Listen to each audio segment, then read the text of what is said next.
The kitchen reno continues. As I last left you, I had taken down this chimney here. There's a hole in the ceiling and a hole in the floor. Of course, it was a chimney.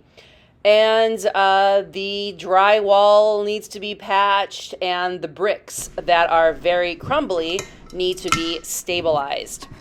So first of all, I removed the chimney above this area, and I had no problem in the upstairs bedroom by just doing the same paint job as I'm doing right now.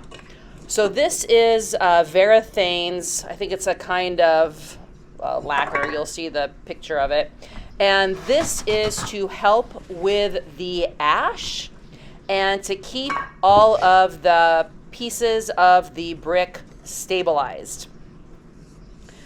This is very old, and I'm not really sure how well it worked, but I did use it all for two reasons. One, I'm trying to get rid of my old products.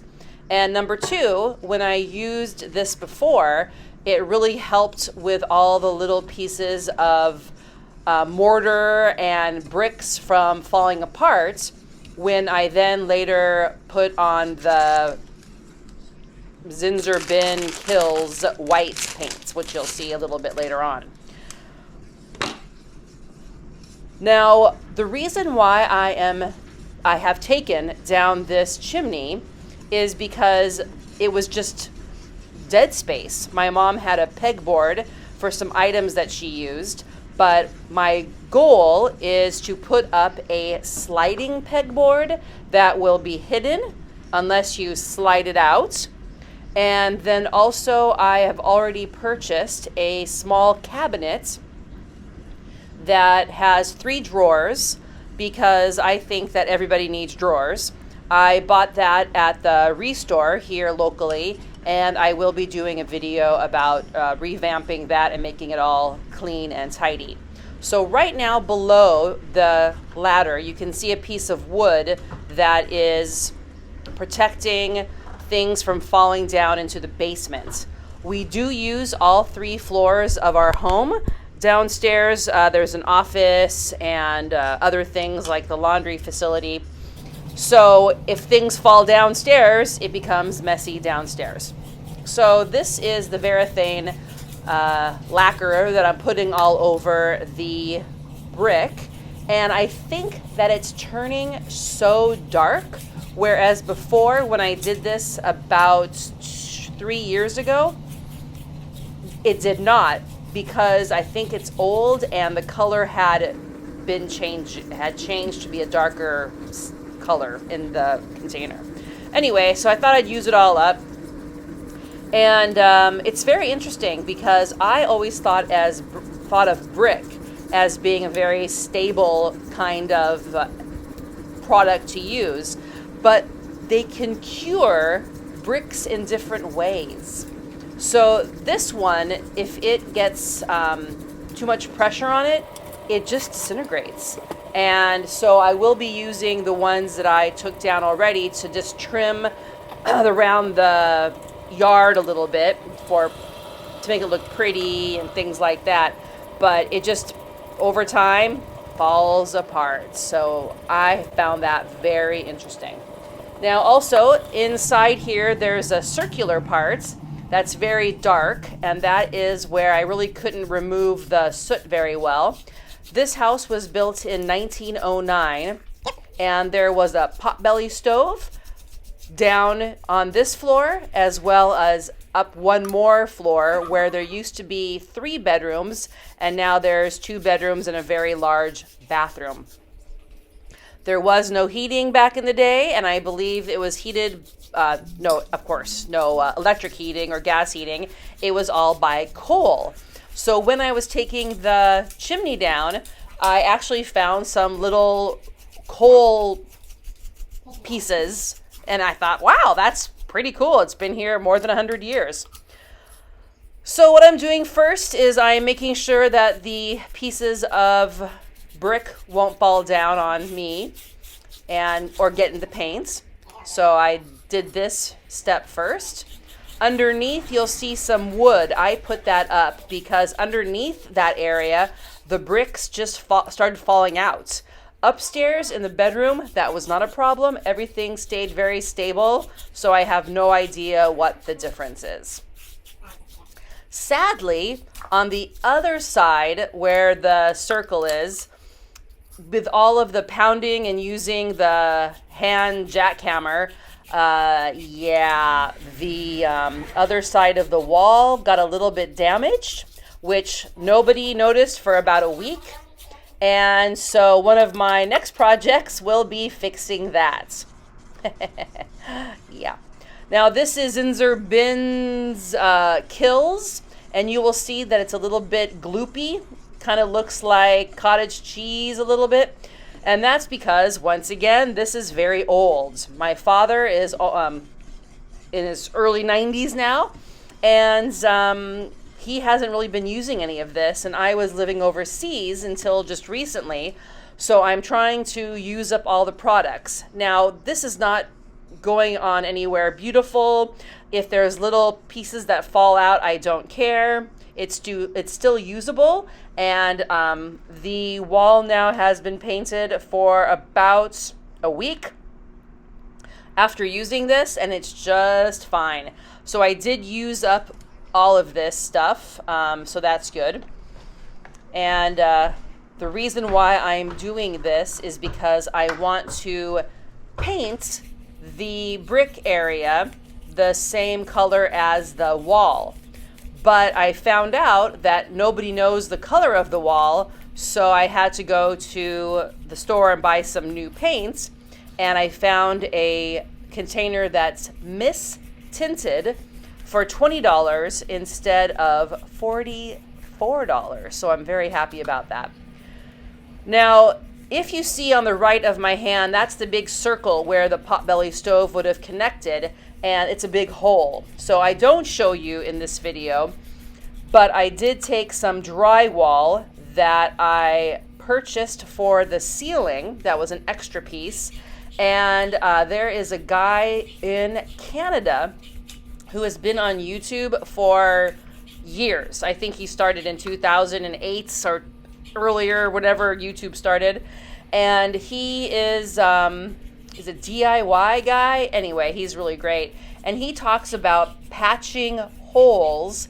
And what he does is he cuts the drywall out, and then on the other side that you're not going to see, you can cut like a circle and then just peel off the extra drywall part that you don't need, so the paper is left. And then I just stuck it on there with some caulk adhesive and then just caulked around it, and oh my goodness, it works like a charm. Now, I can't say that I did so well for the ceiling, but that's for later on in the video. Now, these are pieces of wood that can be used for either shiplap looking or wainscoting. And so my mom wanted the non-fancy looking one. Now, here's my first mistake. Instead of putting up a mesh tape to help with the compound for the ceiling to be, looks like it's all nice and smooth, I did it wrong. I thought to myself, well, it looks pretty good. I'll just spray this texture on, and then I'll just paint over it, and it will look good. And then I asked my dad, why do people use those, the tape, you know, if you don't need to? And he said, well, that's because it won't crack over time.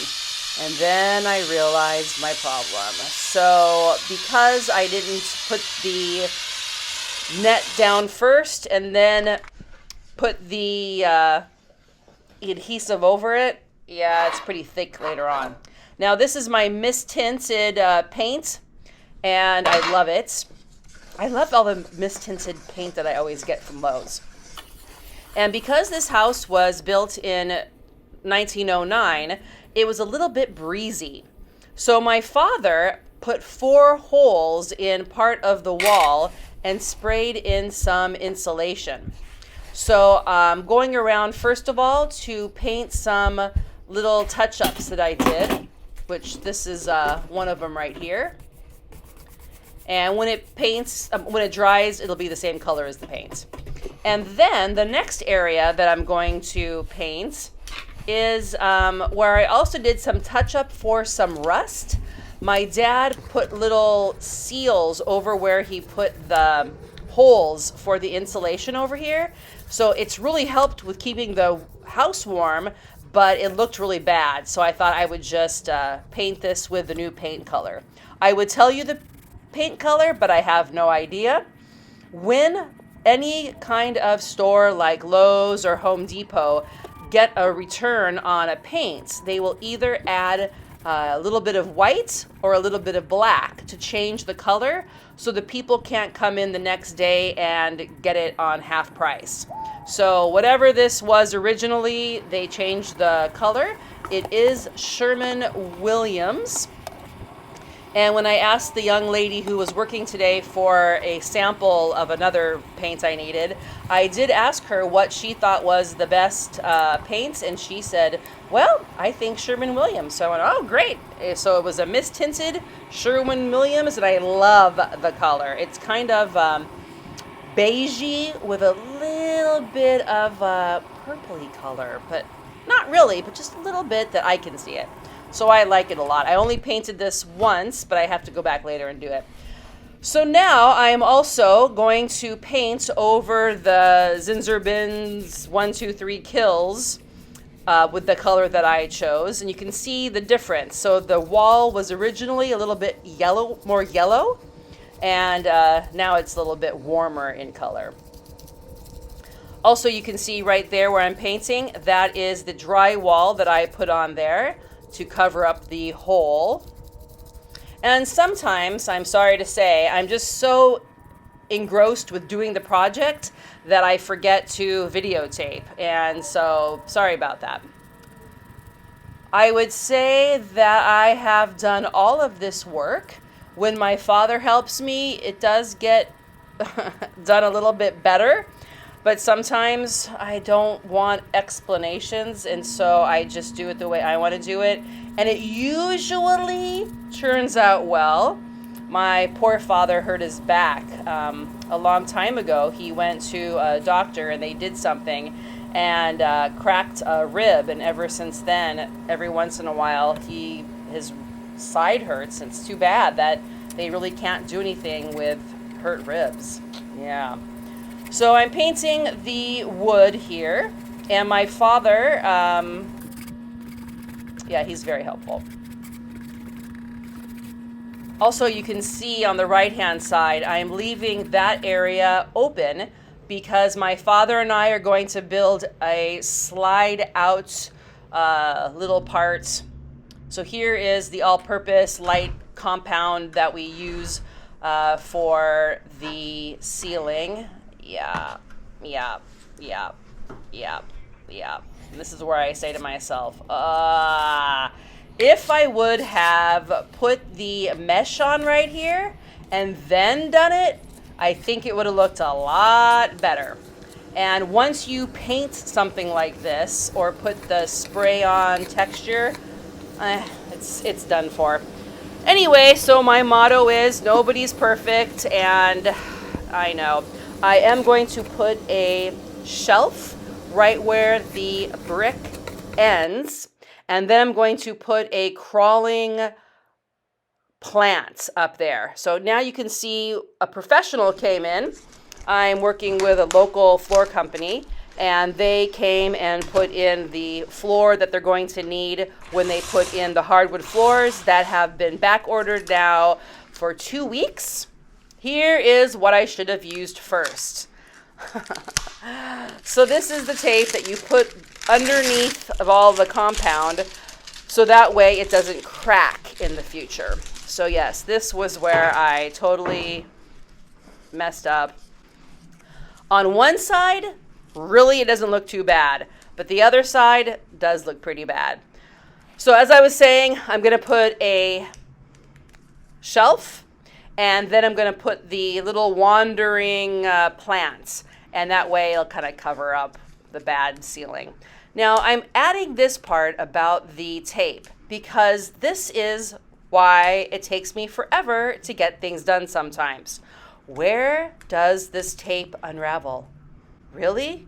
It should not take someone this long to figure out where the tape starts, right? So I go and get scissors, and then I figure out that I did it in the wrong area. But people who make these products, what is going on? Why isn't it easy? I'm not a dumb person. Well, maybe with putting up ceilings, but oh my goodness. So now you can see when I peel it off, there's like a little piece that looks like it would have, but I couldn't feel it. Oh, that's very frustrating. Another reason why I said is the name of this this episode, because it's like, really? So once again, take note of the ugly flooring. It hopefully will be going away. And then, of course, I go up the stairs and I forget what? The scissors. Right, you need scissors to cut this, or something that's a knife or something. But, of course, yeah. Now, whenever I use my middle finger, I am not trying to be rude. As I've mentioned several times on these videos, I've got fat little hands and I've got really small fingers. And my middle finger is the longest, so if I want to reach something, it actually is the best finger to use. So I'm not being subtle and being funny and trying to flip anybody off. It's just I don't even think about it. So now I'm going back down to get the scissors. It's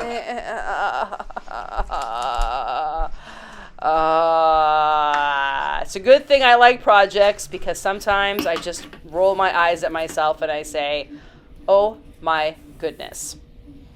So also keep look at all the holes. So this is not all my fault. So when they built the little cabinet way back in the day, I think it's from the 1900s, they didn't really care about making it go to the ceiling because there was a chimney next to it, right? So I have to figure out a way to cover that up. And the top part of the cabinet, I do paint as the same as the whole color of the walls. But underneath it, later on, when I get my Surf Prep Sander HVAC unit, they said it would come in a few weeks, I am going to sand it all down, and then I'm going to give it a whitewash. So that's why it looks kind of bad right now, but that's what my plan is. All of the wood cabinets are going to be sanded down and having a whitewash on it. Yeah. So also, we do have better tools than this. We have the big spatula-looking ones that are about 6 inches long and about 3 inches, long and deep or whatever, that people would use for putting on this kind of thing on the ceiling. And that's where, sometimes I'm not lazy. As you can see, I love doing stuff. But once again, I have to go all the way into the garage and open up a cabinet and open up another thing to get what I need. So since I had this tool with me, I thought, hey, it's like, easy. This is also for spackling, but it's probably not the right choice because I think it makes it a little bit thick. Lessons learned. Once again, I have been doing this only for about, 3.5 months since I got back from living overseas. So I'm making some rookie mistakes, and, better to try than not do anything. And I do like making mistakes and learning, because then I am also a lot more understanding to people who also make mistakes. And that's why I think I was a really good teacher. As a student, I wasn't all that great of a student. However, I understood the struggle. And there, I think, a lot more students who are average to below average than who are above average. So the students who are normal need somebody who's understanding. So here's how it looks right now, but it's not done, fear not. Now this is a really great sander that my dad made. Now you can buy this, but what he did is he got a block of wood, he put a little spongy thing underneath it, and then he stapled the net that's wire on top, and then it's really easy to sand. You can also get it wet and do it. And then I also looked on TikTok, and there was an amazing woman who was showing how to blend in the edges to make it look like it wasn't so dramatically done.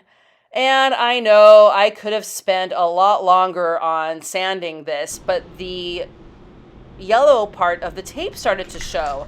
And that's when I realized it was already too thick in the first place. So once you put anything over that compound, then you can't sand it off anyway. So, I do like using this stuff. I think it's really fun.